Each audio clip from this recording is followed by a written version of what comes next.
pull the trigger? Gun safety. How's that gun safety when you shoot somebody in the head? What do you mean? Right out the gate, Chris drops a line that sets the tone for everything. Why did you pull the trigger? Gun safety. This isn't just a dumb remark, it's a psychological shield. When someone starts an interrogation justifying murder through something as twisted as gun safety, what they're really doing is creating mental distance from the act. Chris wants us to think this was procedural, instinctive, even righteous, but deep down, he knows. This was no safety drill. This was execution masked in a thin layer of denial. Chris thinks he's clever, but his intellect crumbles under pressure.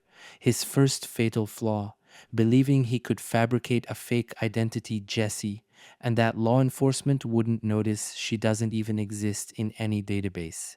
Classic sign of narcissism, believing you're always 10 steps ahead, even when you're already 20 behind. Chris is spiraling, and his lies are the first cracks in a very fragile mental mask.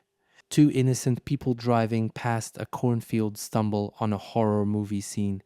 What does that tell us? Chris didn't even have the foresight to bury the body. This wasn't just panic, it was reckless disregard. Psychologically, that screams impulsivity. That's not a criminal mastermind, that's someone who acts first and thinks never. Chris's decision to flee to Las Vegas isn't strategy, it's pure instinctual fear. He doesn't plan an escape, he just runs. Criminal profiling tells us this.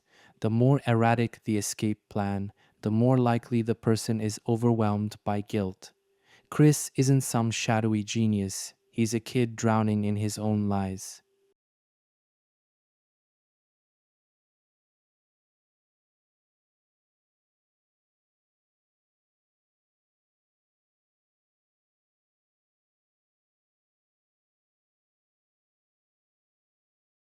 Some water, something to drink. No.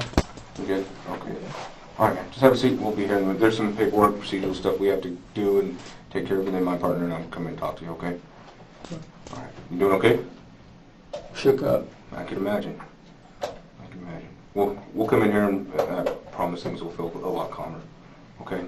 I know this room's sterile and that kind of thing, but we're gonna be okay. You want a mask? No, I'm not afraid of COVID. Okay. Actually, if I could take you up on that water, though. Yeah. Seriously, man. I'm not asking just to ask. We'll get you some water. Thank you. Okay. All right. Want the water, man? Yeah. See? This is my partner, Detective Calhoun. How you doing? Nice to meet you. Nice to meet See, you. I didn't even talk to him, so we knew that you might want that. All right, we'll be back in just a few minutes, Yeah. okay? Just hang tight. If you need anything, the officer's right here. You need to or anything? You alright? The bathroom? I just peed while I was at the gas station. Okay. Okay. All right, I'll be man. right along. All right.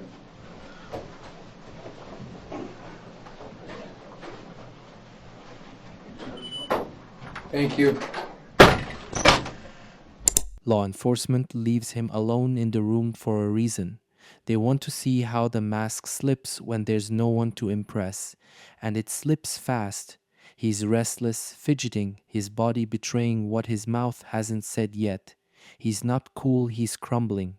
Anxiety is the truth leaking out of him. All right, Chris. Sorry to make you wait so long here. You have enough water? Yeah, thank you. I introduced myself out there. You okay? Yeah. Introduce myself out there. I'm Detective Garcia. It's my partner, Detective Calhoun. Matt.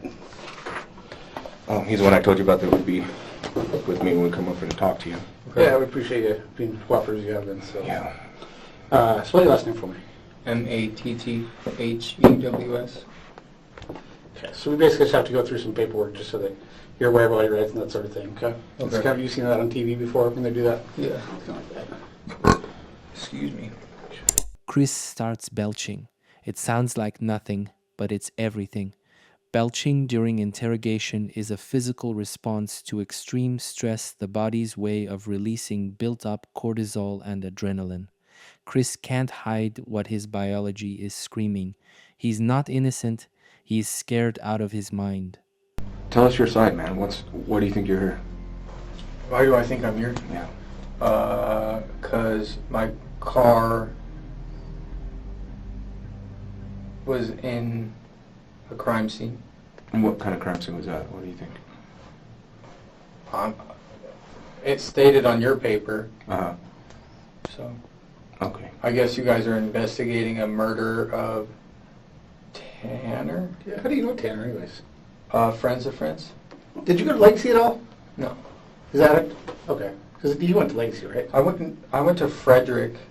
Is that, oh, he used to live up there, huh? Yeah, I With forgot. his mom? I'm not exactly sure. I didn't know Mo. Oh, okay. How long have you known him, though? I mean, just as an acquaintance, maybe not 2 or well. 3 years? 2 or 3 years? Yeah. And he was more of an acquaintance back then? Yeah, I was like just friends of friends. Okay. I'd see him in the halls, whatever.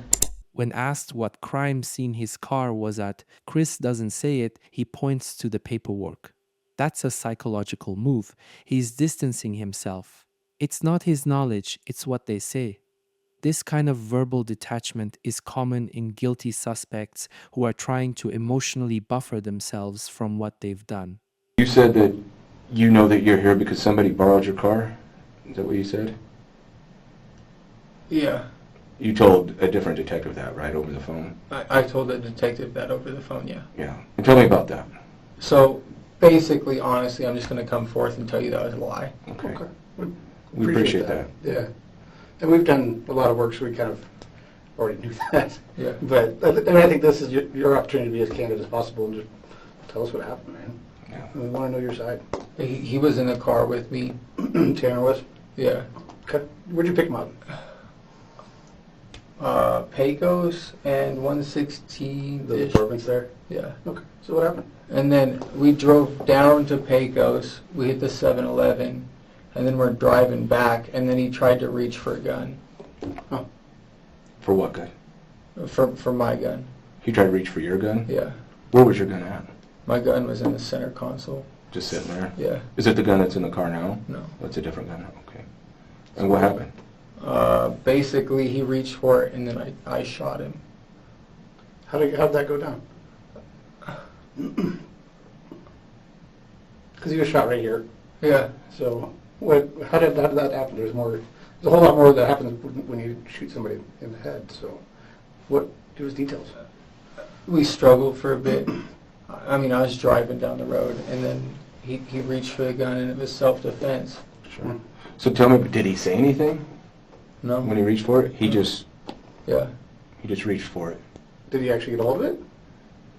No. I got a hold of it first. You just saw him reaching toward it? Yeah. And then what happened? And then I shot him. You were in your car, Yeah. still driving? Where was that at? Where exactly do you think that Pecos. Pecos and what, like cross streets? It was 116th. Like 116th and Pecos? It was still by those apartments? Yeah. Okay, so then what happened? And then I didn't know what to do. I was scared. Sure, just shot somebody in your car. It's scary. Yeah. So what'd you do? I should have took him to the ER, thinking about it. Yeah, but what did you do? I took him to a field. Okay. I didn't know what else to do. I bet you panicked at that point, huh? Yeah. I'm pretty scared too. That's a long ways to drive. Was he dead right away? Yeah. Really? And I don't know. I was just freaking out. Yeah, sure. Yeah. Tell us about that, man. Yeah. I mean, walk us Go through your through head. the emotion. Because I told you in the beginning, there's two stories. Yeah. Tell us your version. Tell us everything. I mean, I want to be with you and in the car. Help us understand the Yeah. self-defense part of this. Yeah, because who else? It was just you in the car, or was there somebody else in there? No, there's nobody else in the car. Okay, so tell us what happened. He reached for my gun. I grabbed it, and then I pointed it at him and shot him in the head. What did he do when you pointed at him? What? What did he do when you pointed at him? He tried to grab it. You tried to grab it when you were pointing it at him? Yeah. So did you guys struggle over the gun? Not like terribly, but he grabbed it. That's okay. Go ahead. Yeah, take your time. He tried to grab it, and then I grabbed it, and I went like that. Okay. So you're in the driver's seat. So you point, and did you touch his head with it? I don't have any idea if I touched his head with it or not. Okay. So you point the gun at his head. Yeah. What did he say anything? I mean, he was trying to reach for my gun, but Did he say like, "Don't shoot me" or anything, or? he was trying. I don't know, honestly. It's memories that I've repressed, Sure. Yeah. It's a very But traumatic. this is really important to get this all out. I mean, this is really for your benefit. You know, Yeah. so, and we appreciate your candor. So what? How did you shoot this guy? What happened? I just remember picking up the gun after he tried to grab it, and then I pointed it at him and shot him. And then after that, I was just like, I don't know what to do. I don't know what to do. I don't know what to do. Absolutely, I totally get that. And then You drove a long ways. I, You had that guy on the side of other side of your car. I mean, you're freaking out. yeah, I was like, I don't know what to do. Yeah, sure. At that point, it's like, do I bring him to the ER or what? Like, he's sitting there gargling. He's gargling. Yeah, Really? just blood all over the place. Is there a lot of blood? Yeah. Did it get on you too? Yeah, I got on one of my shirts. Okay. So, what'd you do? We drove south, apparently, obviously. Yeah, and then I don't know. I was just like, I found a field, and I was like, I don't know if I should just put him here. That's what was going on in my head at that moment. Yeah. And then I put him in the field, and I was just like freaking the out. Yes. Because killing somebody, whenever you kill somebody, it's just, you're never the same after it. Sure. Probably haven't been sleeping much since then. No, not really. So when you got to the field, what happened from there? Walk us through that. Basically, I grabbed him out of the car, and then I pulled him into the cornfield. I don't know what kind of field it was, but I dragged him into the field, and then that was it. And then I jumped back in my car. Okay. When you drug him into the field, was he still gurgling, or was he? He was out. He was out by then. No, and then I took off my shirt while I was driving to cover his head. Oh, you did? Yeah. Just good. Why? Just because I don't know. I just What'd you see after you shot him? is trauma. Like I try not to go back into it. Yeah, I understand. Unfortunately, we're going to need to go through it in some detail today. And I know it's traumatic to have to relive it, but these things really happened. Yeah. And you can't take it back, right? I mean, No. it's something that went bad, but you have to own your part of it. It is what it is, right? Yeah. Like, there's nothing we can do to make that go away. This is something that happened. Yeah. And so we just put the whole story out of what happened, and then, because we want to know, we weren't there. Like, we knew that you shot this guy, you know, but we didn't really know the context of how that happened. Like, we didn't know if you were just like cold-blooded execute this guy, or if there was some. I wouldn't do that unless my life was in danger. When the detectives ask Chris about Tanner, he gives one of the coldest, most calculated responses of the entire interrogation. He was just an acquaintance. That one line, it's not just a deflection, it's a red siren. A psychological firewall he's trying to build between himself and the victim. But here's the thing, the truth is already bleeding through the cracks. Let's break it down. Chris had Tanner in his car. He drove him around. They clearly had enough communication to meet up and spend time together before the murder. That doesn't happen between strangers or surface-level acquaintances. In criminal psychology, when someone minimizes a relationship with a victim, especially someone they were recently with, it's a defense mechanism. He's shrinking the emotional connection to avoid one powerful thing: responsibility. Why? Because the closer you are to the victim, the deeper the motive is assumed to be. If Chris admits Tanner was a friend or even someone he trusted, then it invites one terrifying possibility: premeditation. That's murder with intent. And that's a whole different ballgame legally. So instead, Chris scrubs it down to acquaintance. Just a casual, impersonal label. Just someone he happened to know. Just someone who somehow ended up dead in a cornfield, shot in the head, with Chris holding the gun. But the problem with this tactic is it collapses under its own weight. The more Chris tries to emotionally disconnect from Tanner, the more suspicious he becomes. Imagine the optics. You're driving someone around, they end up dead, and your only description is acquaintance. That's not just a lie, that's the lie. The one that tells the cops this guy is hiding something big. And here's where it gets even darker. This kind of distancing behavior is common in suspects with antisocial tendencies. The lack of emotional connection to the victim, even after death, speaks volumes. There's no remorse in the way Chris describes Tanner. No sadness, no horror, no humanity, just a dry, calculated acquaintance, as if this were all business. That coldness, that's not detachment, that's a psychological red flag flapping in the wind. Chris doesn't realize it, but in trying to erase the bond, he's painting a clearer picture of who he really is. Not just a liar, not just a killer, but someone who's already rewritten the narrative in his own mind. Someone who believes if he says the lie calmly enough, maybe the truth will disappear with it. But in that tiny word acquaintance, the entire lie unravels. Because relationships don't lie. Body language doesn't lie. Motive doesn't lie. And in this case, neither does the gun. But he never touched the gun, right? What? He never touched that gun, right? He was reaching for it, but So you just grabbed it out and then shot him? yeah. So, was the agreement? How much was the agreement for the money? For the? For the ounce? Yeah. It was $1,200. It was. And I paid him $1,200. Oh, it wasn't 1,000. I don't know. I'm getting different numbers mixed up from different people. Okay.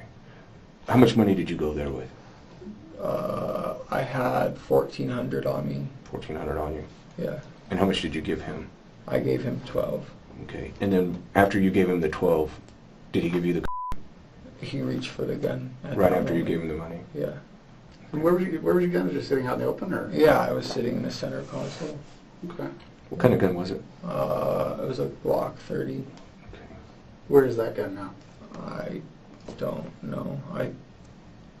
You got rid of it. I got rid of it. Yeah. And how'd you get rid of it? I traded it for the revolver. Okay. And who'd you do that with? My friend. It's okay. We might already know this. We need to hear it from you, though. I prefer not to share the name of it. Well, this is the thing, though, is that you're being very cooperative and good with this, and that's great. But to help other people that are associated, you probably want to keep them out of it, right? You don't want them to get in trouble. But this is what I'm telling you. A lot of times detectives, I'm just giving you a little bit of a clue, we ask you things we already know, so we need to corroborate their stories. Does that make sense? Yeah. Because if they're lying, then guess what? They're helping you, and they could go down for this, too. Does that make sense? Yeah. Okay, so who did you trade it with? My friend Trevor. Trevor? Yeah. And what's Trevor's last name? I think it's like Wincliffe, Trevor Wincliffe. something like that. I don't know his Okay. last name. So you just traded straight across? Yeah. Did he have any idea why you were trading guns or anything? He had the revolver and he's been wanting the 30 for forever. So you just knew it was he thought it was a good trade. Did he know what happened? Why you were trading him? No. Does he know you shot somebody with it? No. See, that's why we need to get that back. We don't want to have him walk around with a gun with a body on it, you know? I guess he's already got it gone too. Oh, you already sold it? He already sold it. Okay. And then there is an extended magazine in my car for it. Okay. What caliber is that? 45. Okay. Was that clip in it that day when that accident happened? Chris admits he lied about someone borrowing his car. It's a quiet confession, but strategically it's huge. In interrogation psychology, once a suspect admits to one lie, they're more likely to admit to all of them. Cops know this. They just cracked open the door. Now they'll bust it wide open. So let's fast forward from there. I know that I can imagine that things are just chaotic. And I'm in complete panic mode at this point, I can seriously see that. I can imagine that. I can see it. Yeah. So from there, what happened? What'd you do? I drove around aimlessly. Was him in there? No. After After After I dumped him? dropped him, Yeah. I didn't know what to do. Yeah, sure. I was freaking the fuck out. I would too. And then I went to Tara's house. Did you go straight to her house, or did you go home for a change? I think I went home first to change. Okay. Because then you talked to Tara for a little bit, right? I don't know. Did she call you, When? Tara, that night, I right before you went over? I think I called her. Okay. I'm not exactly sure on That's okay. details. So you went home and changed, and then you went to her house? I believe so. That's what happened. Yeah. And then what happened? And then from there, I was like, I just killed somebody. You told Tara that? And then what happened?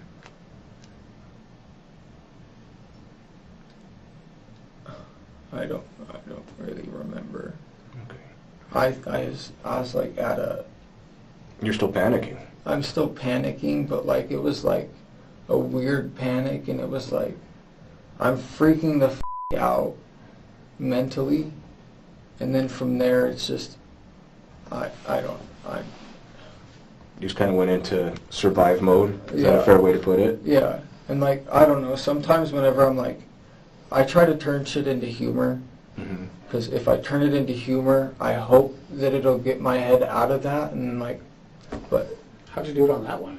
I don't even remember. Yeah. I think I just started trying to like turn humorous brain on to get rid of trauma, Yeah, that makes sense. but How'd you learn how to do that?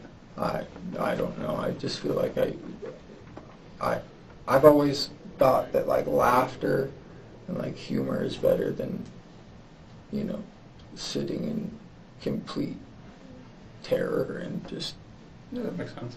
And that's how you were feeling up until then?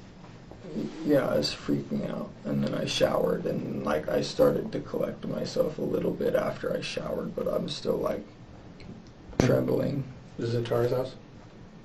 No, that was at my house. You showered at your house? I believe so. Chris claims Tanner reached for a gun. There's no evidence of that, none. But self-defense is the golden ticket in a murder charge. It's the narrative Chris clings to, but his delivery is shaky, inconsistent. He wants to believe it, but even he knows it doesn't add up. Where did you start cleaning up your car at? Did you just leave it at your house? Did you clean it at your house, or how did you clean up your car? I cleaned it mainly in the garage of my house. Or my, I no longer live there. Where was that at? Which one's that?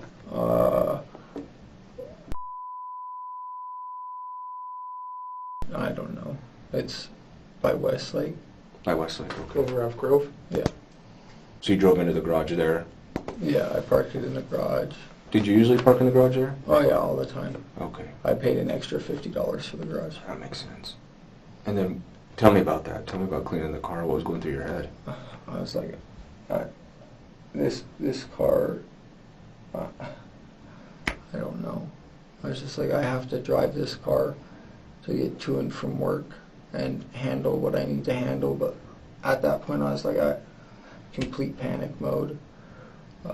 I grabbed rags, and then I started wiping down the car with like Jameson. I didn't know what else to use. The liquor, Jameson? Yeah, Okay. Why'd you use that? I have no idea. Do you think it would be like antiseptic or something, or because of the alcohol? I don't know. It was just the only thing I had. Okay. I mean, That's why your car smelled so goofy, huh? The only thing goofier than the smell of Chris's car is his choice to try and clean up a crime scene with whiskey. Perhaps this goes without saying, but using Jameson is not an effective method to remove evidence. At 40% alcohol by volume, it's woefully incapable of concealing blood, fingerprints, or other DNA evidence that a criminal wouldn't want at a crime scene. So you cleaned it in the garage at your house? yeah. And you rent a room there? Well, You rent a room there? I did. You did. And so you cleaned it there, correct? And then you got most of it cleaned there? Yeah. Okay. What'd you do with the rags and stuff there? What happened? I threw them in a dumpster. Where? It was like one of the home builder dumpsters. Okay. Near, Why'd you do that? near Westlake there? Yeah. Okay. Why'd you do that? Why did I throw them out? Why'd you put them in a home builder dumpster? Just because my dad, we lived off Sunset Place, and it was a brand new housing development, and we just got used to like throwing all of our boxes and anything we didn't really need. And Did you throw them away to get rid of the evidence, basically? The blood? I mean, That makes sense. Yeah, okay. That's fine. You still want to be carrying around a bunch of bloody rags. I didn't know what to do with a bunch Yeah. of bloody rags. Sure. Sure. And so did you get the majority of it clean there? Yeah, for the most part. Okay. And then from there you went to Terrace. Yeah, Okay. And did you stay the night there? Did you sleep there? yeah. Okay. When you told her, what did she say? How did she react to this? She continued to console me. Just help you try to come out of panic. Yeah. Okay. So then let's fast forward a little bit. You took a nap there. You slept there. Is that I right? slept there for a little bit, Okay. And then what happened? and then I don't really know what happened from there. I just continued to stay at her house and go about regular business. Okay. You guys left though. That next day, right from her house. I'm not exactly sure. Well, when you left Tara's house, where did you go from there? What day? The day after. The day after. What did we do the day after? Yeah.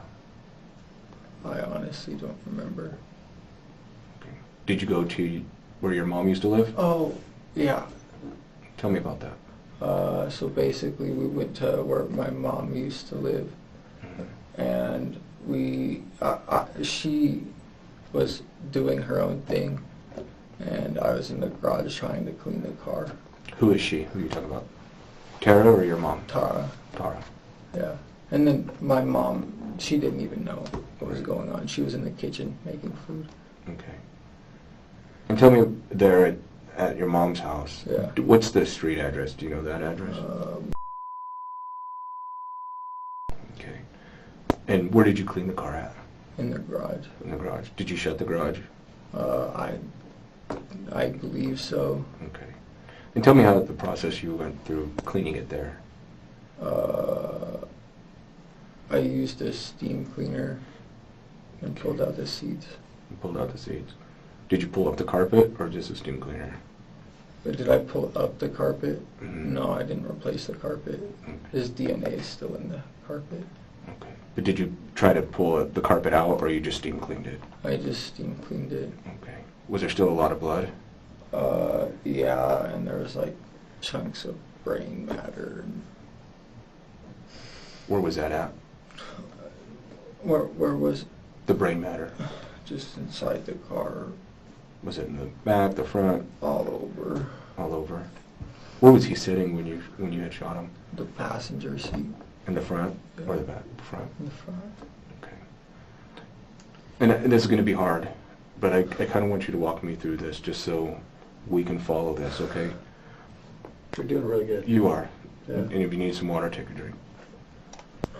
Do you need some more? Is it gone? That's right. Okay, we'll get some. I'll get you some. We'll get some. Chris says he shot Tanner while driving. Pause. Who shoots someone in the head mid-drive and calls that self-defense. The logistics are absurd. His story is not just suspicious, it's physically implausible. But to Chris, implausibility is irrelevant. What matters is giving any explanation that feels less monstrous. Chris says Tanner was gurgling for up to 10 minutes after being shot. This detail wasn't forced out of him, he volunteered it. That's haunting. When killers talk about sound, it often reveals what truly haunts them. Chris isn't being graphic for shock value. That sound, that memory is echoing in his mind.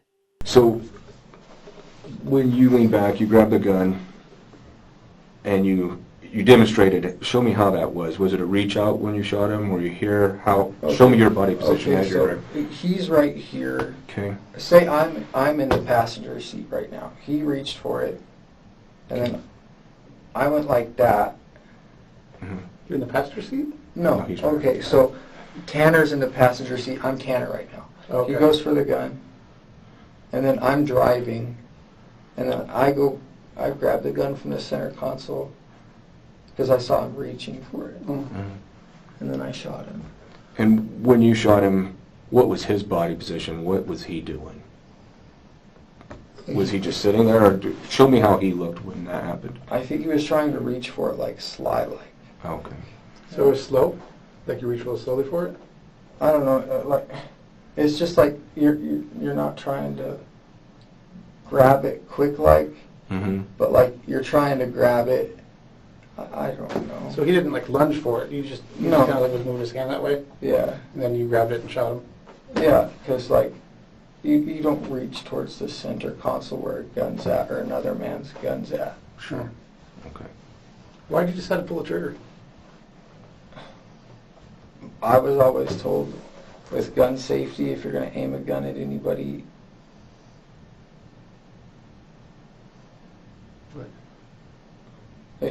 if you point a gun at somebody in gun safety, your intent is to shoot them. Yeah. So that was your intent? I mean, it wasn't like if you point a gun at somebody, you have to be in the position to where your life is in danger enough. And why was your life in danger? Because he was reaching for my gun. Okay. How far away did his hand get from the gun, you think? It'd be easier to show like in my car, but I don't know, maybe like 4 inches from the gun. Okay. His hand was about 4 inches from the gun? Yeah, Going kind of slow towards it? yeah. Okay. That helps. So, and just kind of going back to it, so he's sitting in the passenger seat. Yeah. You grab the gun first. Walk us slowly through that. What happens from there? What does he do? He reached for the gun first. So after he does that, Yeah. but you get the gun first, and then what happens from that? And then I pointed the gun at him. And when you did that, what did he do? I don't Did he know. turn away from you, or? It all happened. Because he got hit right here, so he must have been looking away from you. It all happened in the blink of an eye, honestly. It was very quick. Yeah, and I just remember gunshot, blood splatter, and then gargle. And how long did that occur, the gargling? I don't know, 5-10 minutes. He was gargling in your car for 10 minutes? Yeah. Was that why you were driving? What do you mean? Is that why I was driving? Is that while you were driving? Yeah. Sorry, I talked kind of fast like I Yeah, said yeah. before, so That- forgive me. Yeah, that was while I was driving. God, that must have been pretty scary. Yeah, I was freaking out. I would imagine so. Did you see, so you shot him, you saw where you had shot him, and then where all was he bleeding from? I I couldn't tell. No, I was just trying to figure out what to do at that point and try to, I don't know. In that point, I was at panic mode, complete panic mode. You said you covered him with your shirt Yeah, I took my shirt off and I covered his face. as you were driving? Yeah, Okay. I don't know. Where's that shirt? I don't know. It should be in the dumpster as well with everything. The else. rags? Yeah. Chris covers Tanner's face with his shirt. He says it was to stop the blood from freaking him out. But behavior analysts see another layer. Covering the face is symbolic. It's a primal way to hide what you've done to shield yourself from shame. He doesn't want to see what he's done, so he literally covers it up. He tries to clean the car with Jameson whiskey. This isn't just dumb, it's desperate. He doesn't Google how to clean blood. He doesn't bleach. He grabs alcohol meant for drinking. That's not cleanup. That's panic in a bottle. And that kind of panic, that's how you catch a killer. So then, you guys get in the car. Explain that part of it to me. When he first gets in the car, how does the deal go down? Do you do it right there? Do you drive off a little bit? Or how? So basically, when I parked, I saw a white Dodge, and it looked like it had cameras on the side. Oh. And I was like, bro, like your house just got raided today. Like,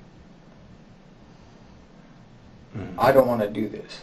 Like, whatever. But he's like, no, we're good. Just pull up to the gas station up there. And I was like, okay, cool, whatever. I'm here.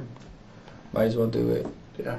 And then we went to the gas station, and then we drove back. To the apartment? So we drove from 116th Yeah. down to Pecos, because there was a cop right there.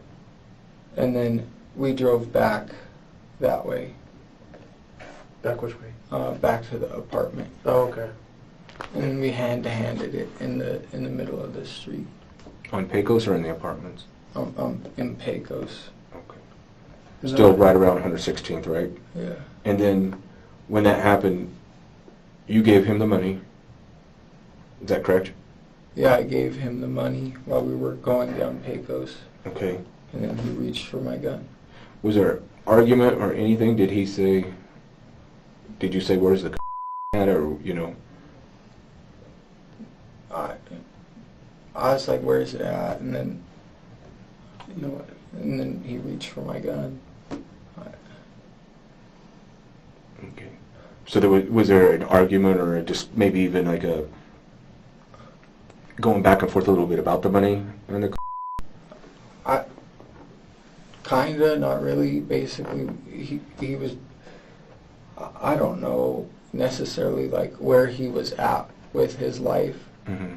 in that moment. And like his entire house just got raided. Sure. So like I'm not sure if he was like in a spot where he was like, you know what, like I'm gonna take this dude's shit because I'm in a position to where I'm not okay. So I'm not sure if that's what I don't know. But we didn't really exchange words. He and I never really exchanged words ever. What about then though? You gave him the money? Am I correct on that? Yeah, I gave him the money and I was like, dude, where's my shit? And then he reached for the gun. Okay. That's where I was getting at. That's Yeah. what I was wondering. Okay. And then that's when everything else took place. Yeah. Okay. And then let's keep going with that. So then everything happens. You Mhm. panic. You go to the field, Yeah. and when you pull him out, he's gurgling as you're driving. Uh-huh. And I'm just recapping because I need to make sure it's all flowing right in my Yeah, mind. correct us if we got it wrong. Yeah, I'm just putting together what you told me, and I'm seeing if I'm interpreting it correctly. Okay. You're driving, he's gurgling. I take it he's bleeding. Yeah. And how is he sitting? Is he leaned over? Is he leaned over towards you? What's his... He was leaned over this way, and then at one point we went around a turn, and he was leaning on me, so I pushed his head over and then grabbed my shirt off. And put it over him. Yeah. And was he still gurgling at that point? I believe so. Okay. And you're driving, by now, where do you think you're at when you're driving and the shirt's over his head? I don't really remember what street I was at. Okay. And let's rewind just a little bit. When this happens, where's your phone at? Where's my phone at? Yeah. My phone was with me. With you? Yeah. Okay. And did you turn it off? I don't remember. I think my phone was pretty close to dead Okay. because I was listening to music and I hadn't charged my phone all day. I was charging my AirPods instead of my phone. So you were playing music through your phone on your car, through your car, is that right? Through Bluetooth or something? I think so. Okay. Did it stop playing at that point, or tell me about that? My phone was at like 5% or low battery. Okay. Did it shut off then? Yeah. It did. And were you at the apartment still when that shut off? Chris says something almost throwaway, something that might slip past a casual viewer. Sometimes I turn trauma into humor. At first glance, it sounds familiar. We've all heard it. Laughter is the best medicine, right? But in the context of a murder investigation, that line suddenly becomes a psychological landmine. Because in that moment, Chris isn't just trying to lighten the mood, he's trying to reshape how he's being perceived. Let's talk about what this really is. A classic defense mechanism displacement through dark humor. People often use humor to mask internal chaos. It's a subconscious tactic to avoid feeling the full weight of trauma, guilt, or shame. But what makes Chris's use of humor different and more sinister is that it's not just about coping, it's about controlling the room. Chris isn't trying to heal himself, he's trying to charm his way out of the hole he dug. Think about who his audience is: two seasoned detectives. They're trained to see through walls. But Chris is trying to humanize himself in front of them. He wants to be the scared kid who made a mistake, not the cold-blooded killer who executed a man and dumped him like garbage. So he reaches for humor not to feel better, but to make them feel better about him. It's manipulation masked as vulnerability. And here's where it gets even more calculated. When Chris starts mentioning his humorous brain, it's not just self-soothing, it's positioning. He's subtly framing himself as someone with a quirky, maybe misunderstood mental process. This paints a picture that can be weaponized in court. A defendant who didn't fully grasp what he was doing, someone who deals with things differently, someone who deserves sympathy or even leniency. The problem? The timeline doesn't support that. Chris didn't just panic and joke.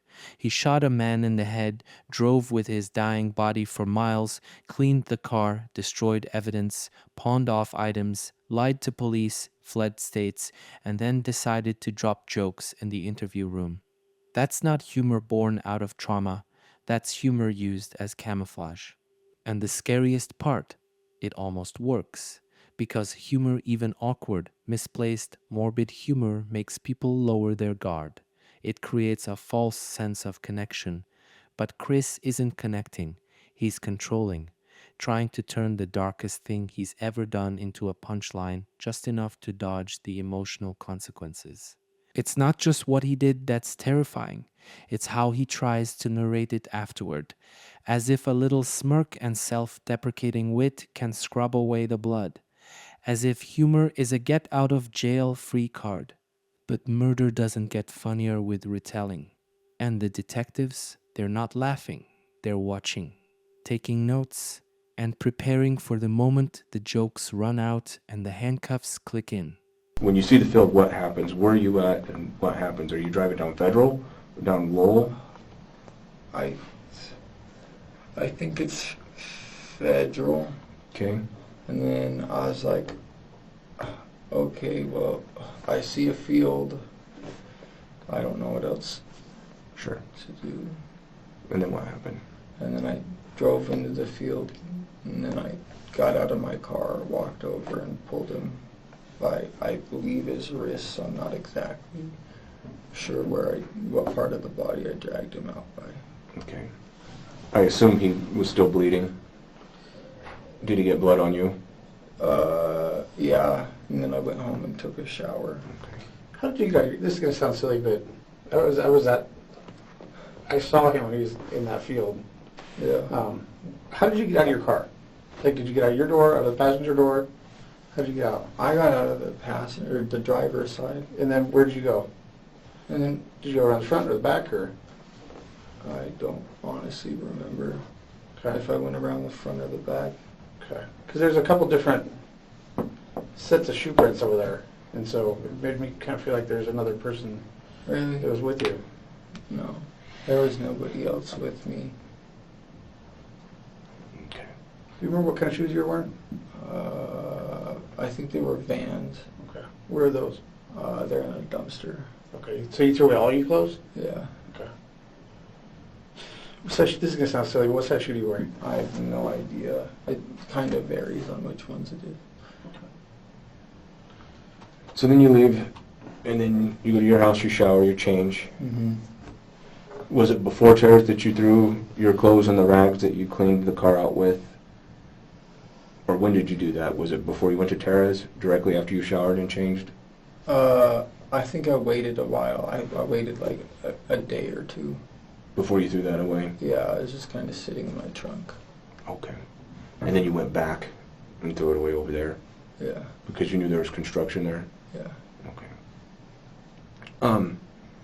And when you were at Tara's,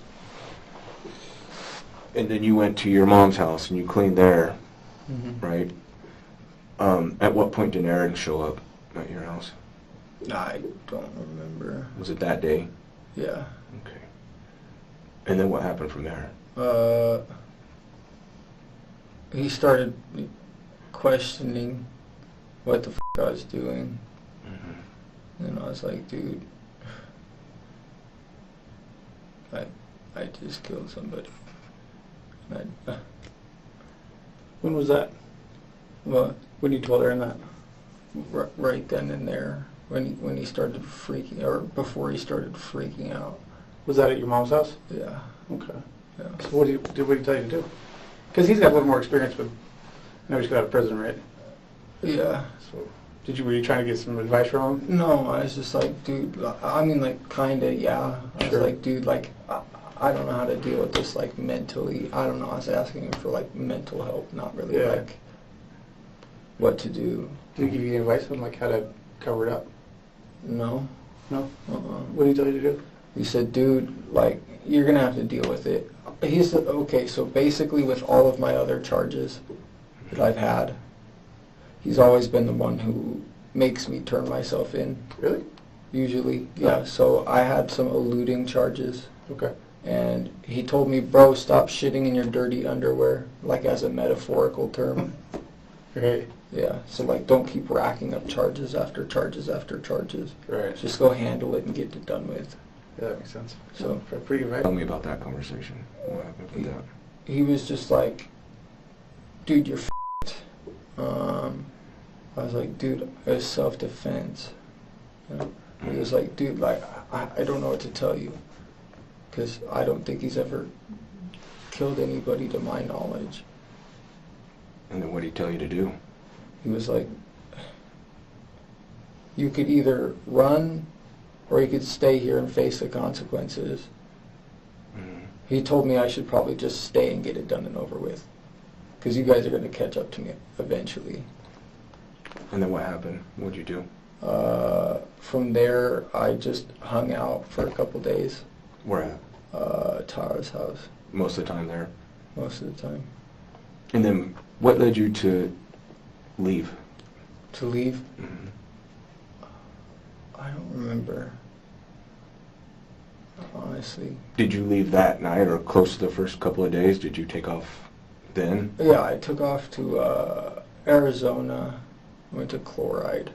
Where's that at? It's this town's name's Chloride. In It's a Arizona? mining town. Chloride. Chloride. Yeah, It's a what town? that's a mining town, Okay. like an old mining town. Why'd you go there? I don't know. I just Did you know it? Have you been there before? no. I don't know. I was just like, okay, I need to clear my mind. I need to get this out of my head and go do something. And maybe run, because like I didn't know what to do. I didn't know. I didn't want to continue to. I lied, obviously, over the phone to the other detectives. Nobody borrowed my car. It was me. Sure. But sometimes fessing up to it, It's hard. yeah. Respect you for it. I mean, So when you talked to that detective, is that when you left? Were you scared after you talked to him and you're like, oh God, the cops just called me? yeah. And did you leave directly after that? Or? I think so. I was like, oh shit, I gotta get out of here. And then I went to Chloride, and then my mom met me in Laughlin, and then we went gambling. And then In Laughlin? Yeah. Where'd you gamble at? Hara's, Golden Nugget, all over. Did you win anything? Not too much. Not too much. I mean, I was just kind of bouncing. I'm not supposed to gamble at 20, but No. I just tell them I left my ID in my car. From Laughlin, we went to Las Vegas a couple times, and then I came out with like $1,000 off of a machine. Nice. Yeah, and then my mom was like, hey, break me off. Like, I was like, all right, fine, you know what, whatever, here's $500. Well, that's cool. Yeah, and then next thing you know, all her money's gone. all my money's like I got enough money for gas that I had in my Cadillac booklet for my operator's manual. And I was like, I don't know what to do. Like, I'm gonna go back to Colorado. Okay. And then what happened? And then I drove to Albuquerque, picked up some hitchhikers on the side of the road, hung out in Albuquerque for a day, and it was weird. Basically, the dude was like, it's my birthday, I need you to like run and do this and this and this and this and this. And I was like, okay, whatever. So I hung out in Albuquerque for a little bit. Just some random guy you just met? Or? Yeah, he was like, hey dude, like it's my birthday, you want to party with me? Mm-hmm. I was like, okay, cool, I'll party with you. So. What'd you guys party with? Beer, Smirnoff, and then they made me hit clear, and I try to stay away from clear and black, just because like that's what my brother was mainly addicted to. So like that's just the shit that I. Scares you a little bit, right? I mean, I've done them, but it's just like I don't want to ever do them again. But the dude was like, you gotta hit it, you gotta hit it. So, and it was like this big ass dude, so. Make it a little intimidating? Yeah. So you hit up some. When did you do that? What was that, last night? Last night? Yeah. And where was that at? Albuquerque. Okay. And I drove from Albuquerque to Colorado overnight. Which way did you go? I don't remember. I remember I stopped in a couple of state parks. Okay. Just because I was looking at scenery. I like nature. Okay. Yeah, makes sense. So let's rewind back to after Tara's, after you leave, your mom's on King. Mm-hmm. Did you go out of state then? No. And then come back? Oh, yeah, I did. And tell me about that. Basically, I went to Gold City, and then, our Cities of Gold. I went to a hotel over there, spent a night there, and then like lost my wallet or thought I lost my wallet, and didn't really lose my wallet, so I came back and I was just like, okay, well, I'm just gonna wait it out. Hey Chris, I gotta tell you, I'm pretty impressed with your candor. I really respect that. I know things went bad, but I mean, you volunteered to come talk to us, and you did it on your own. So we appreciate that. I respect that. I mean, a lot of people don't have the ability to stand up like that. So, you know. I mean, I'm not gonna sit here and bullshit you. Yeah. I mean, we didn't like threaten you or promise you anything. So it's nice that you just took it upon yourself to be honest. I think that's cool. And it feels good, right? I mean, that's just human nature. Yeah. You've been holding this back for so long. It's a very traumatic thing that happened to you. Yeah, it sucks. It Does does it feel good to have suck. it off your chest? It feels good to like actually release the entire story. Yeah, Yes. sure.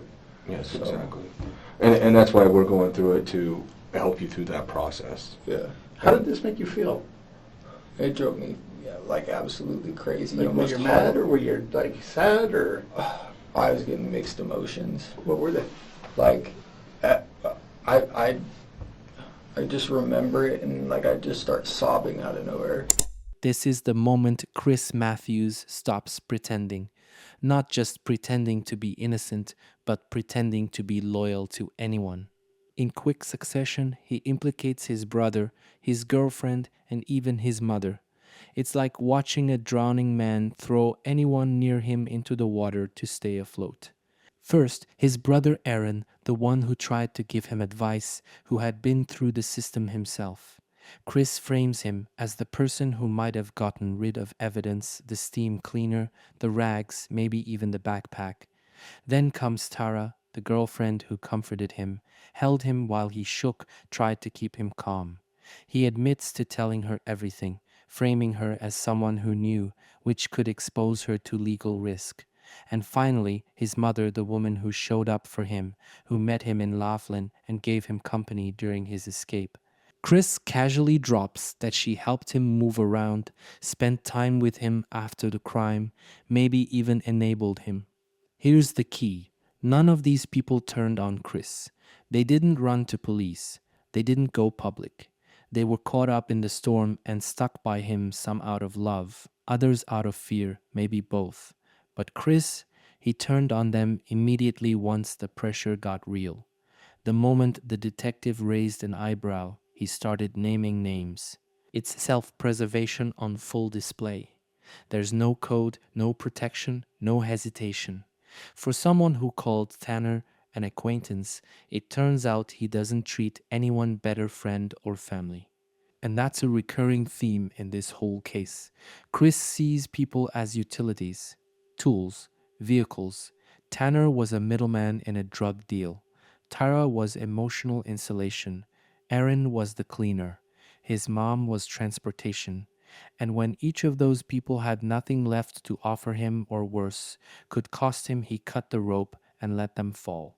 Chris didn't just commit a crime against one man in a cornfield. He betrayed everyone who tried to help him survive it. After killing Tanner and stuffing his body into a cornfield, what does Chris do? He goes gambling. Then he goes partying. Then he goes hitchhiking with strangers and smoking meth, what he calls clear in Albuquerque. And all this, mind you, while police are actively hunting him. But this isn't just about running. This isn't a criminal on the lam in the traditional sense. This is something more disturbing. This is detachment. Chris isn't hiding.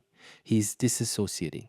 In psychology, this kind of behavior, wild, erratic, pleasure-seeking in the middle of trauma, is known as maladaptive escapism. It's when someone can't face the gravity of what they've done, so they throw themselves into distractions. Loud ones, risky ones, dangerous ones. The kind that keep your brain too busy to think, too intoxicated to feel. Think about it. He wasn't just gambling.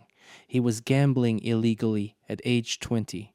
He wasn't just using drugs. He was smoking meth with a complete stranger he met hitchhiking, someone he describes as a big dude who intimidated him. Chris, by his own admission, let this man peer pressure him into doing something that reminded him of his brother's addiction. Why? Because, as he puts it, I don't want to think about what I did, so I just go. But what's really chilling is this. He wasn't remorseful. He wasn't spiraling. He was on a road trip with his mom, casino hopping and blowing through cash. The same mom who would later fight with him over lost money like they were just any other dysfunctional duo, not fugitives dodging a murder investigation. It's like the crime never happened, at least to Chris. To him, Tanner's death became just another inconvenient moment he could gamble away. But here's what makes that so dark. When someone can kill and then party, it tells us the crime wasn't just a mistake. It wasn't an accident in a panic. It was the kind of violence that can be absorbed and then buried. Not by burying the body, but by burying the conscience. And then I went camping. Okay. I went camping actually where you guys followed me from. Okay. I was camping up there with some buddies. Okay. Why'd you go back up there today? Just because I was like, you know what, whatever. Just driving. Yeah. Okay. I like nature. Okay. So then when you come back, and then what point did you decide, you know what, I need to get out of town? When was that? At first, like right after I was talking to Aaron, he was like, either do it now or do it later. And I was like, do it later. Or do it now, like leave. He was like, you have two options here. Do it now or do it later. They're going to find you either way. I was like, fine, I'll just take the later option. Right. So he's saying you should turn yourself in an hour later? He was recommending that I turned myself in then and there. Oh, okay. But So then you go down, and you said your mom met you in Laughlin? yeah. And tell me about that. How did all that happen? What do you mean? Did you call her, say this is where I'm at? She call you? How did you arrange I to think get there? she called me, and Okay. she's like, Aaron's not okay, Aaron's in jail, this, that, and another. Or no, that was, I don't know. She was like, where are you? Where are you? Come, I want to come have dinner. And I'm like, oh, I'm in Arizona. She's like, what are you doing in Arizona? And I was like, I don't know. Did you tell her what happened? I didn't want to tell my mom that I killed somebody at that Did you tell her though? In person, yeah. When did you tell her? When I saw her in Laughlin, What'd she do? she freaked out Yeah. as well, just about as much as Aaron did. What was her advice to do at that point? She was like, she didn't really have advice for me. I mean, did she think you should turn yourself in, or did she think you should run, or? She told me to turn myself in. She did. She recommended it. So It's the right choice. yeah, I should have. Yeah. But But then you stay in Arizona though, right? You go down and you're staying down in some areas down in Arizona. Is that correct? Where'd you stay down there? where did I stay in Arizona? Chloride. Yeah, and where else? I camped You just camped? pretty much. When you say camp, was it just like pulling over in parking lots or? Tent, parking lots, whatever. Okay, just kind of slept in different places all the time. Yeah. Were you in town or were you outside of town when you were camping? Depended on the scenario. Okay. So the towns, because we know that you had pawned some stuff. Uh-huh. What towns were you in with that? On the way back from Vegas, I pawned, what did I pawn there? A diamond bracelet. Mm. And then I pawned an impact and a drill at the Mr. Pawn in Laughlin, or Bullhead City. Bullhead City. That's close to Laughlin. Yeah. And why were you pawning those things? Were you running out of money? Yeah, Mom and I were running out of money, and then I was like, I need money to get back home. So. Was that her bracelet? No, it was mine. One of my friends actually gave it to me as a gift. That was nice. Yeah.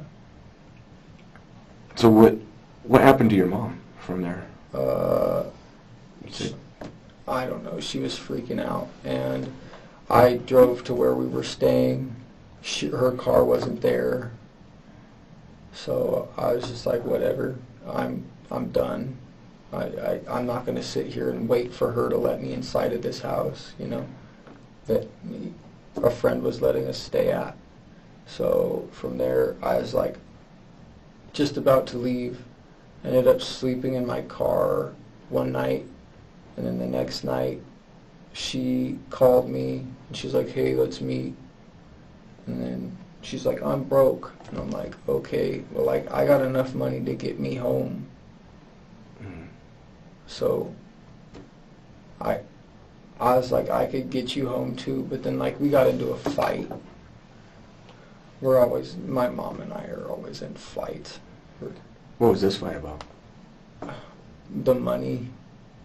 She always goes gambling, loses all the money, and then wants to fight about it. She's like, you lost all my money, you know, but it's like, I think it was a team effort here. Yeah. And it was your money, right? I mean, she came with $3,500, Oh, okay. but I had like a grand on me. Mhm. So, And so she lost all her money. yeah, And where is she now? I have no idea. Where's the last time you saw her? Bullhead City, I believe. And that's when you left. Yeah. So last night, you said you stayed in a, where did you stay last night? I drove around all night last night. You just drove around. And Yeah. then today you were heading to where you camped before. Yeah. And what made you turn around and come back? I don't know. I just saw U.S. government plates all over the place. Kind of freaked you out a little bit. Yeah. And then, so you're like, I gotta get out of here. It's Yeah. too much heat here. Yeah. Did you feel like a lot of heat was on you, a lot of pressure this whole time? No. No? When did you start feeling that?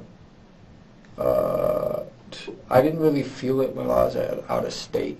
Okay. But as soon as I got into Colorado, It was just like heavy.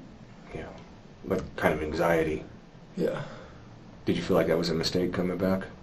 No, No. it's not. You guys deserve to know the story. Yeah. This time kind of being away, did you ever decide that, you know what, I'm just going to turn myself in? Why didn't you do that? It was a thought in my mind. But why didn't you? I mean, what happened? Why didn't you just come forward? I'm afraid to go to jail. I'm afraid to go to prison. Like, I'm a 20-year-old male, and if you guys call it murder, if you guys call it self-defense, like, either way, I'm doing time for it. Why'd you bring a gun in the first place? Why did I bring a gun? Yeah. Because I always had a gun on me. What did you, I mean, do you think he was going to... No, I just usually had a gun on me when I did my deals. Okay. Were you nervous about Tanner? Was I nervous about him? Yeah. Not really. Didn't you have an issue with him before? No. I thought they tried to rob you or something. No. He ripped you off before, right? No. Not that I remember. Because we were, and this is why we're asking, because this is Yeah. stuff we've learned, Okay. and it might not be accurate, and it's good that we're talking about it. But from what I understand, there was a point, even a couple of years ago, I think they said a couple of years ago, Yeah. that he ripped you off.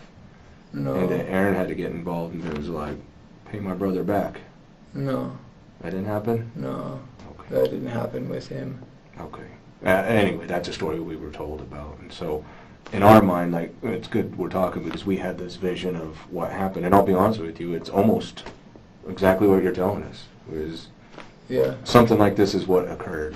And so it does make sense to us. Yeah. Because it sounded, at that time, though, we were believing that Tanner had ripped you off before. So it No, would give you Tanner's pause. never been ripping me off. Tanner was always good on his shit. Was he? Okay. Yeah. I mean, but don't reach for another man's gun. How fast was his arm moving, you think? If you could, like, recreate it. Show us. You have to show us. I don't know. It was like that. Okay. Like, not super fast, like moderate speed. Okay. You want to take a quick break? Let me get you Yeah. some water. Do you have... Yeah, he's on water. Yeah, we'll get some more. You doing okay? Do you mind if I use a restroom real quick? Not at all. Sure. I'll take you there. It's okay. I always put my hands like this for some reason. Fair enough. Helps me straighten out my back. There you go. Feels good to be out of the car, doesn't It's it? right to the left. Right here. Right, this one. It's good that Chris is used to standing that way, because after this next round of questioning, he's going to be doing it with handcuffs. All right, man. Sorry. Good, all right? Doing better? Yeah. Need some more water? No. Okay. I think we're getting there. Yeah. We appreciate you sticking with us. We gotta get some water too. Seriously.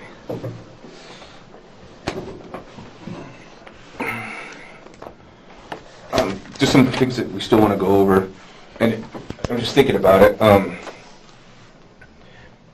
Because I'm trying to picture your car, right, in the center console area. Mm-hmm. Describe that to me, and I've been in Cadillacs before, but Yeah. not yours. So, is the gear shift in the middle? Mm-hmm.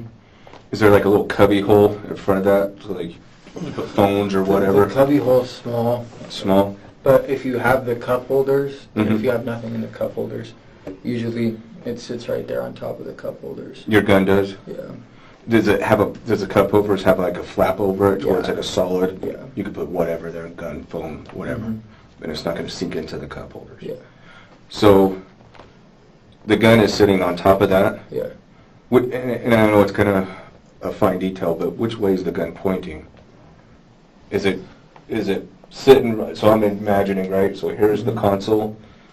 The gun's here. Yeah. Is it pointing that way? Is it? Usually I have it pointed out. Okay. Was it in a holster? No. Okay. Did you have one of them in the chamber? What do you mean? Did you have a round loaded in? A round loaded in? Was there a bullet inside the... Usually I've always had a round loaded in. Okay. So it's positioning wise, it's right there. Yeah, it's just right there.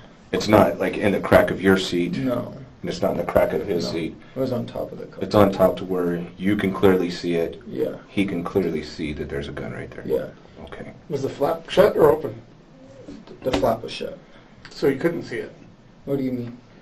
The flap was shut over the gun? No, the flap just covers the cup holder. Oh, okay. And then And the it's gun on was sitting top. on top. Just of the sitting flap. loose on top of it? Okay. Okay, that makes sense.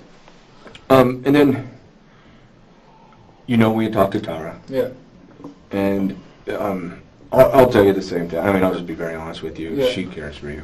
Yeah. And she doesn't want to be involved, but she cares for you. So to help us keep her out of this, Yeah. does that make sense? Uh-huh.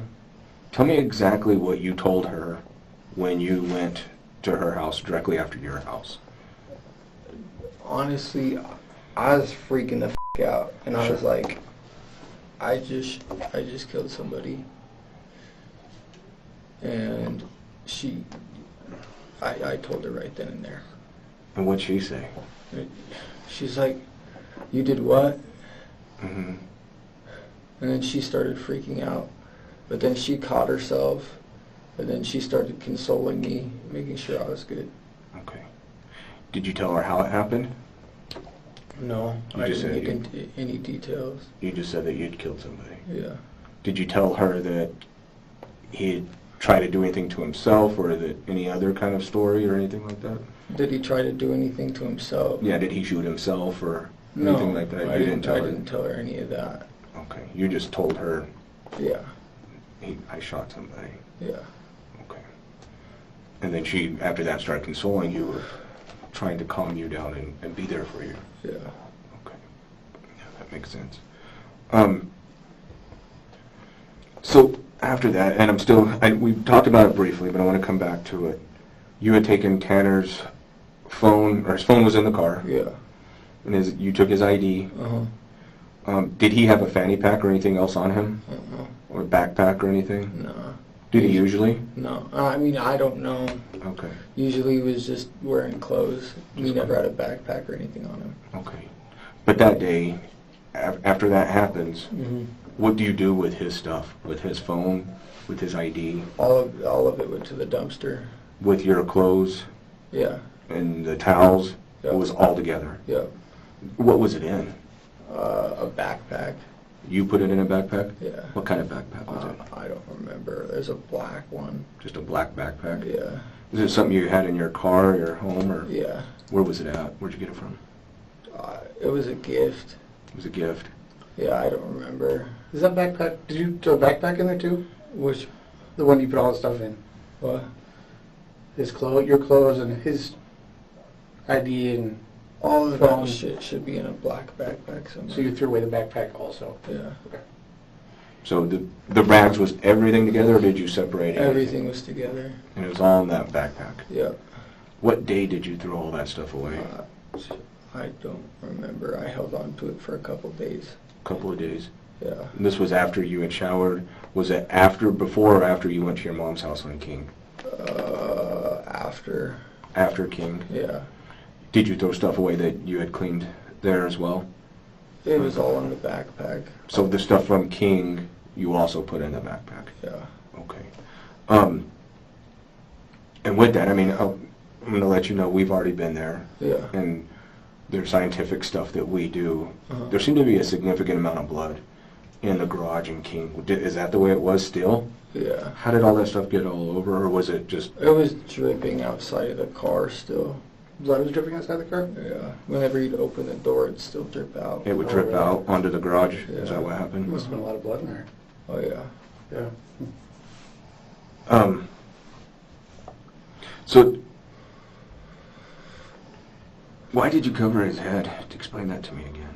I don't know. It just him gurgling in his head, and it's a scary sight to see. Did you cover it so nobody could see him when you're driving around? No, It's because he was still alive and gurgling? I don't know if he was still alive and gurgling, but like whenever you have, I've never seen that much blood in my life. Really? Ever. Huh. Yeah, I can see that being scary. Yeah. Was there blood all over the ground at your place too where you cleaned it up? A little bit, not much. Not much. Why was there more to your mom's house? Because the steam cleaner. Oh, that makes sense, because you're putting water into it. Mm-hmm. Where's that steam cleaner at? I have no idea. Did you leave it there? At your mom's? It should be in a trash can, a dumpster. I don't know. Her dumpster? I don't know. I left it there. So Okay. So you left it in her garage? yeah. You didn't get rid of it? I spaced it. Okay, that's fine. Why would you think it's in a dumpster? Or I don't know. I just did somebody I throw it didn't away see for it. you? I didn't see it. I didn't see it when I went back to the house after. So after you cleaned, you had also went back again, Yeah, and it was gone? yeah. So I'm assuming it got thrown away Okay. by who? My brother, maybe, mom. Is it like a Clark. floor steam cleaner, like a carpet one? It wasn't like a big one. It was like small. Okay. The last place you saw it was in the garage? Yeah, Okay, sorry. Oh, that's fine, good. It was in the garage, yeah. and then when you went back, did you park in the garage again? When you went back again? I don't think so. I think I parked on the side of the street. Okay. But you went into the garage and didn't see it there? Yeah. Okay. Who threw it away for you? I think you know. You're just trying to help them. I mean, I'm not exactly sure if it was my brother or not. Okay. Where did he throw it? He didn't tell me. He just told you got rid of it? Yeah. Did he see you cleaning with it? What? Did he see you cleaning your car with it? The steam cleaner? Yeah. Yeah, you saw that? Okay, that's fine, just curious. So he got rid of it for you, wasn't there? And the reason I'm asking is because I was there also in the garage and I didn't see it. That's why I'm making sure that... Yeah. I mean, I don't know. My brother told me it's gone. Okay. So it handled. Were you worried, or did you know that, hey, the police are coming to get me? How do I avoid capture? How'd you do that? How did you help yourself stay away from us? What do you mean? Was there certain things you were doing? Like what? I don't know. That's what I'm asking. I mean, this is just for my future education of doing my job. What did you do to help us not be able to locate you? Because you kept away from us for a few days, a few weeks. Yeah. So what was it that you did? What do you mean? Like my phone was off. Was that on purpose to keep us from you? I couldn't find a phone charger Oh, most of the time. I was trying to stay out of my car. You want to stay away from your car? Yeah, and then most of the time I had it off too, just because like what? if you have your phone off, you're not able to track location. Oh, is that why you turned it off? Yeah, that makes sense. Yeah. Okay. And then, like, you changed your plates out? I had those plates. You did? Yeah, I actually went to St. Elmo with Tara and bought them at St. Elmo. Oh, really? Yeah. Gotcha. But you changed those plates to keep us from seeing it, from finding it? That was the hope. That was the hope. Makes sense. Yeah. What else do we have? What about, where did you stay in Las Vegas? What house did you stay in? In Arizona. In Arizona? Arizona? Yeah. I didn't stay in a house. I stayed in You said somebody put you up for a little bit in a house. in Arizona. We're one of Oh, those places. Laughlin. Laughlin, yeah, that's Yeah. what it was, I'm sorry. Yeah. Whose house did you stay in there? I don't even remember the lady's name. How did that happen? Like, how did you get into somebody's house? Basically, my mom's friend lives in Laughlin. Okay. So how did that all work out? Well, we were outside of the mall. My mom and I were, Yeah. and she walks in to go get a Western Union. And when she does a Western Union, basically she walks in and her friend walks out. Oh, And just randomly? complete coincidence. Interesting. Yeah. So, what happened? Basically, her friend was like, "Hey, what are you doing here?" And then they started talking, and then my mom was like, "Hey, can we stay at your house for a while?" Okay. So How long did you stay there? I stayed there for 2 or 3 days. Okay. What was her name? Susie, I think. Susie? Yeah. Do you know her last name? Not really. It's nice for her to put you up for a little bit. Yeah. Save you some hotel money? Yeah. Okay. And that was a friend of your mom's? Yeah. How does she know her? How does she know her? How does your mom know her? Yeah. I have no idea. Okay. Fair enough. Did Susie ever find out what happened? No, Susie doesn't know. Doesn't know. She doesn't know anything. Okay. You don't think your mom would tell her? No. Let's go back to the gun. Mm-hmm. And when he's reaching for it, right? But Yeah. he doesn't touch it. Yeah. Is that right? But in your mind, it's sitting here. Yeah. He's kind of, his hand's going towards it. Is that right? Yeah. Do you say anything to him like, hey, don't grab that? No. You just grab it. And I'm walking through this to make sure that I'm... Okay, so basically he starts to reach for it, and I don't know. Whenever I see somebody reach for my gun, I immediately grab it. Okay. And then, but you grab it, Yeah. and what does his hand do? When you grab it. When you grab it, what's his hand do? His hand was just like that, and Then you grab it and point at his head, right? yeah, Okay. Did you have any other guns in the car, or just that one? I just had that one. Did he have one? Not that I know Did he of. have like knives or bats or sharp pens or anything? No. No weapons? No. Okay. So you pick it, you said his hand's kind of going for it, and you Yeah. grab it to keep him from getting it, right? Yeah. Put it in his head. Yeah. And then, did he try to assault you at that point, or hurt you, or... No. So, Did he grab your arm, or did he grab you? what I don't understand is, if he's... You're pointing the gun at his head. Yeah. So he's probably... Is he, like, looking away from you? Yeah. Okay. So that's probably why it came back here, right? Because he's looking away from you when you have the gun to his head? Mm-hmm. And correct me if I'm wrong. Am I right? What do you mean? Like, is that kind of how it was? You have the gun to his head, and he's kind of looking away like this? I feel like he knew he was f***ing up by reaching for my gun. Sure. Okay. Right, so hang on a second. I'm sorry. Go ahead. What were you going to say? I feel like basically he was reaching for my gun, Yeah. and then I grab it, and then he's like, So he looks away from you like that? yeah, just because he wasn't expecting me to grab it. Yeah, sure. He probably doesn't want to get shot. Yeah. So, how is he threatening you when you have a gun pointed at his head? How was he threatening me? Yeah, how were He you was in any threatening me danger? by grabbing my gun. But once you have a gun at his head and he's looking away from you, why'd you pull the trigger? Because he's not a threat to you at that point, right? What do you mean?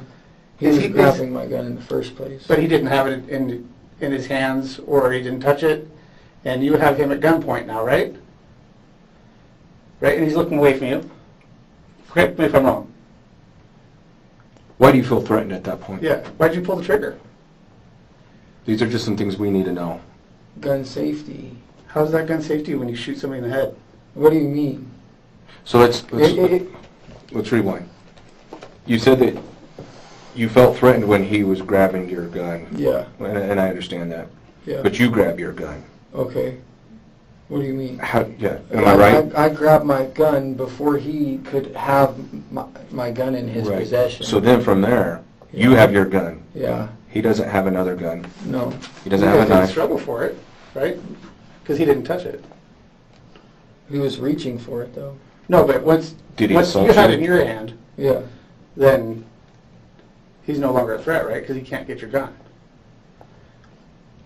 Right? Am I wrong?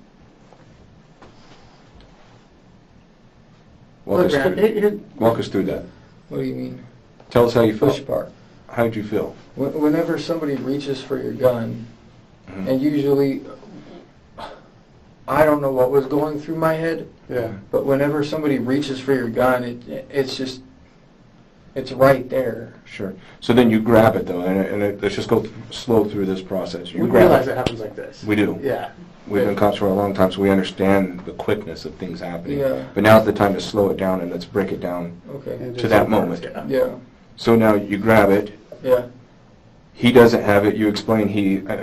Tell me if I'm wrong. He kind of turns. I'm Tanner. He Yeah. turns like, oh shit. I made a mistake. Yeah. He's like this. You're like this. Is that correct? Uh-huh. Where's his arms? Is his arms in front of him? Where's his arms at this point? His arms are... Or is it still here? You're motioning like that. I think it was like... Okay. But Honestly. so from there, did you feel like you had, without a better word, you got the draw on him at that point, correct? So if you're going back to cowboy stages, two guys coming out with guns at the same time, the duel, Yeah. you got the drop. Is that fair to say? He tried, but you beat him to it. I'm not trying to put words in your mouth. I'm just trying to help you explain. We're trying to this. understand what your position is. Yes. Exactly what happened. So, and we recognize things happen fast. I mean, I don't know. What happened in my head was that he was endangering my life. And at that point, when somebody reaches for your gun, Mm-hmm. and in that moment, the gun's right there. Sure. The gun's right at his head. I was quicker to the Then why'd you draw. pull the trigger? Whenever gun safety. How is that gun safety? What do you mean? Don't point a gun at somebody unless you're ready to kill it, or anything unless you're ready to fire. So if you point, say if you're feeling scared and you point your gun at somebody, that means you get to kill them? No, it doesn't mean you get to kill them. Let me But ask you something. If I'm a police officer, right? yes, So say you did burglary, and I see you coming out and I point my gun at you, yeah, right? yeah. Do I get to shoot you? No, you don't get to. Then why did You don't have to. Why did you get to shoot him? You're right. You don't have to, right? At that point. And that's what would be the position that I would have to shoot somebody. But what I've always been told Mhm. is don't aim a gun at anything unless you're ready to kill it. Okay, and I understand that. Or like, So But- you're ready to kill him when you point your gun at him. for the fact that he was reaching for my gun. So this is we're just going to be straight, and this is our hang up with this a little bit, and help us understand this. Okay. You have the gun pointed at his head, right? He's looking away from you. He's looking away from you. He's not assaulting you. He doesn't have another gun. He doesn't have a weapon. Explain to me why at that point, that particular moment, that spot right there, let's pause. Mm-hmm. It's vision this is a VCR DVD player, and you have to hit pause. You're like this. He's like that. His hands are here. That's Why did you feel threatened right then at that point? For the circumstances of the previous The behavior. previous. Of his behavior. Okay. But he didn't try to come back and take the gun, right? It wasn't a struggle or fight over it. No, there was no struggle or fight. Okay. Did he even threaten you? What do you mean threaten Did he me? say, I'm going to kill you, I'm going to kick your ass? Things like that? I asked him where my shit was at, and then he reached for the gun. Could he have been reaching for your... But he was reaching for the gun. That's what I saw. Slowly- That's what I saw. So he was slowly moving his hand towards where your gun Yes, was. which is right by So the then cup you holder. decided that you get to kill him because of that. Because he's reaching for my gun. Okay. So, but there's no other weapons. There's no assaultive behavior. I He doesn't actually reach for your gun once you have it in your hands, right? No, but at that point, like, Did he say anything when you pointed the gun at him? no, It was just that quick. yeah. This is it, the tipping point. The moment the illusion collapses. The moment Chris Matthews, the guy who's been improvising, manipulating, spinning lies, and leaning on weak logic, realizes he's not walking out of that room.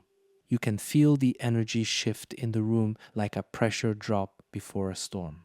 The detective is no longer asking open-ended questions. He is reciting Chris's timeline back to him beat for beat, every lie, every contradiction, every foolish decision mapped out like a courtroom closing argument. And Chris, he's shrinking. His voice lowers. His pacing slows. His eyes stop moving. They sink, unfocused, staring at nothing. The bravado, the self-defense act, the humor, the blame game, all of it starts to leak away like air from a punctured tire. Because for the first time, Chris isn't thinking about what to say. He's thinking about what comes next. He knows the evidence is stacked. He knows the story has holes the size of bullet wounds. He knows the weapon is gone, but not the consequences. And here's what's most telling. He stops deflecting. He's no longer dodging questions. He's not correcting the narrative. He's just present. This is what detectives wait for. It's not the confession that already happened. It's the emotional collapse. The psychological moment where denial gives way to dread, where the suspect stops role playing and finally sits inside the reality he built. Chris realizes the truth doesn't belong to him anymore. It belongs to the courts, the jury, the press, and Tanner's family. He's not in control, he's a subject in someone else's story now. And what's that story? A 20-year-old man who tried to paint a cold-blooded murder as gun safety. Who thought self-defense would stick because someone moved their hand. Who ran and partied and gambled and lied and dragged everyone down with him. And now he's sitting in a chair, realizing the only thing left waiting for him is prison walls and decades of silence. The silence begins here, in this room, in this minute. Okay. Thinking back now that we've paused it and we've slowed it down, would you have done anything different? Would I have done anything different? Yeah. I would have probably never had a gun on me in the first place. Sure. But you did. I mean, that's usually how I would always sell. That's how people always taught me how to sell. And out of 100 times of doing it, nothing's ever happened. And then this one time, this guy does this. Yeah. But now that it's all done, now that we've slowed it down and we did the DVD-R thing pausing, you know what I mean? Like, would you have done anything different? I wish I didn't pull the trigger. You know? Do you think you should have pulled the trigger? What do you mean? I mean, do you think that was a good decision? For reaching for my gun, that made sense to me in that moment in time. In hindsight, what do you think? In hindsight, no. You think that was not a good thing to do? Heat of the moment when somebody reaches for your gun, near your gun. Yeah. But when you think about it logically, okay, that's fair. It makes sense. It does. And we appreciate everything. I don't want you to feel like we're trying to push you into something, saying something different than what happened. Yeah, for sure. I mean, We're you've been very we're just upfront getting and an candid. understanding of what happened. Yeah. And we just weren't there. And things happen. So. All right, Chris. We really are almost done. We do have a few more follow-up things. I'm just thinking about it, and I want to be clear about this. We talked briefly about where you dropped Tanner off at the body in the cornfield. Mm-hmm. Walk me through that again. How did that happen? What do you mean by Kind of that? step by step. Step by step. You're driving down. Yeah. You said it was federal. Yeah. You see a field. Yeah. And then what happens from there? And then from there, I was like, all right, well, I don't know what else to do with the body, Mm-hmm. so I put it into a field. So tell me what you did with your car. What do you mean? Did you park on the street?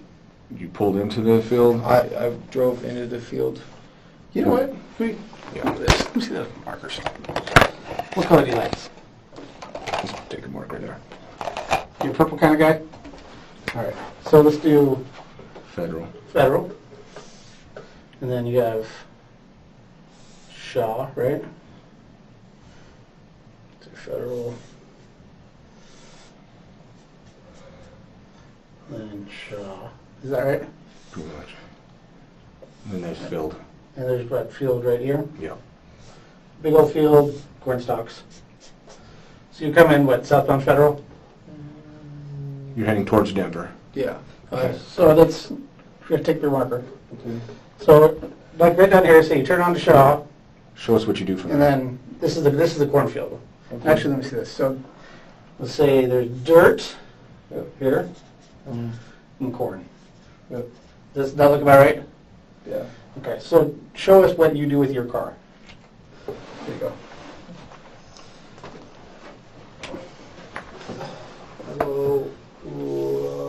Maybe something like that. Well, you stopped at some point and like backed up or something, right? And you pulled the body out. Yeah. And then I get out. I tiptoe. You tiptoed? Not literally, but whatever. Did you walk lightly on purpose? No, it's not. It was. I don't know. It was. So sometimes I speak through music. Mm-hmm. Huh. So like tiptoe through the window. I don't know. Sometimes that just gets stuck in my head. Okay. Basically, I walk. Why don't you draw your car there for us? Like do a little box or however you want to draw a car. Okay, and that's the car? Yeah. What did you just draw there? A car. Oh, okay, gotcha. So those are the wheels and, Yeah. okay. So you're facing that way. You get out of which door? Where do you get out? I get out of the driver door. Okay, which way do you go around the car? I'm not sure if I went around the front or the back. I think I went around the back. Okay, go around the back And then I open the door, and then I drag him. to the corn. All right, man. I think we're about done. Is there anything else? I mean, we've talked a long time. Yeah. And is there anything in the back of your mind you want to tell us or anything else you want to get out? Because now's the chance to... Anything else, man? So, Go ahead. so, where is it gonna go from here? We do have an arrest warrant for you. Okay. So you're going to get booked. Okay. And then you'll be taken to Adams County. Adams. Yeah. Okay. Let me ask you a question real quick. Yeah. What would you want to tell his family? I'd like to apologize to his family Why? because I took their son's life. That's a big thing. Do you feel bad about that? Of course. Okay. Would you apologize to them? Yeah. All right, I man. think they'd probably like that. We will, we'll get arranged. Is there anything else you could think of? So I'm gonna get booked, and then where's it gonna go from that? Court. Mhm. Okay. You go to Adams County Jail for now. Okay. All right. All right. Is there anything else you could think of you want to tell us? Phone calls. You will make a phone call once you get up to Adams County. I'll let Yeah. you do that. Yep. This, I don't think the process here will take too long. We'll No. book you, get you going, and get you something to eat up there if you like, and whatever. So if you get hungry or whatever, or thirsty, just let us know. So, Any questions for us? No. cool. We appreciate your candor. Yeah. I really do respect that. I do. So All right, Chris. good luck to you, man. Yeah. We will, we'll get you going. Okay? Okay. And then for court, do I figure all that out at Adams? Yeah, they'll, Yeah. the whole process will be explained to you through the entire thing. Cool. Okay? Dates, all that kind of stuff will be explained to you. And then how long? The court will figure it out, right? Yeah. I can't tell you that. I really don't know the answer. What do you think should happen to you? I don't know. Self-defense. So what do you think should happen? 3 to 5 years. You think you should get 3 to 5 years? If it's self-defense, why should you get 3 to 5 years? What's self-defense regularly? I don't know. Well, if it's self-defense, you're justified in doing what you did. Yeah. I don't know. I don't really watch court. Do you feel like you're justified in what you did? Yeah. 100%. All right. Good luck. Thank you. Yep. I'll just stay there. What else we can get you in just a little bit? All right, man. Even after spilling every gruesome detail, the shot, the panic, the field, the gurgling, Chris Matthews refuses to call it murder. He insists again and again that it was self-defense. But here's the truth. This isn't legal defense anymore. This is emotional survival. Because the minute Chris admits it wasn't self-defense, he's not just guilty. He's a killer, a murderer. A man who pointed a gun at the head of someone sitting next to him and pulled the trigger. And to accept that would mean facing the weight of everything he's done. Not just to Tanner, but to Tanner's family, to his own family, to the community, to every friend who heard him confess, to his mom who unknowingly helped him flee across state lines, to himself, the version of him that still believes he's just a kid who made a mistake. But Chris isn't a kid anymore.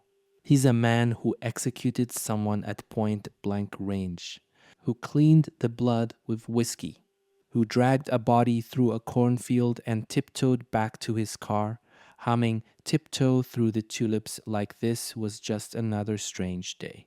And that last question the detectives ask, why'd you pull the trigger? How's that gun safety? That's the final mirror, the one Chris can't escape. Because let's break this down like a prosecutor would. Tanner didn't lunge. Tanner didn't have a weapon. Chris already had the gun in his hand. He had control. Tanner turned away. But Chris still pulled the trigger. If that's gun safety, then we need a whole new definition of safety. Chris calls it instinct. He says he was taught never to aim a gun unless he planned to shoot. But that's not gun safety, that's premeditation dressed up in panic. Here's what this is: a man sitting beside another man in a car. One reaches slowly, maybe for a gun, maybe not. The other draws, aims, and shoots. No warning, no struggle, no pause. Then drags the body into a field, throws away the ID, the rags, the evidence, the memory. And months later, under bright lights and sterile walls, he says, it was self-defense. No remorse, just justification. Because he can't handle the truth of who he is. And maybe that's the final tragedy here. Chris Matthews isn't lying to the police anymore. He's lying to himself because that's the only way he can survive what's coming next. So now the question turns to you, the viewer. Was it self-defense? Or was it cold, calculated execution? Was Chris a scared kid in the heat of the moment? Or a manipulator who saw a clean shot and took it? You decide. Let us know in the comments. Because in the end, justice may have been served. But the truth, that still lives in the silence between the questions.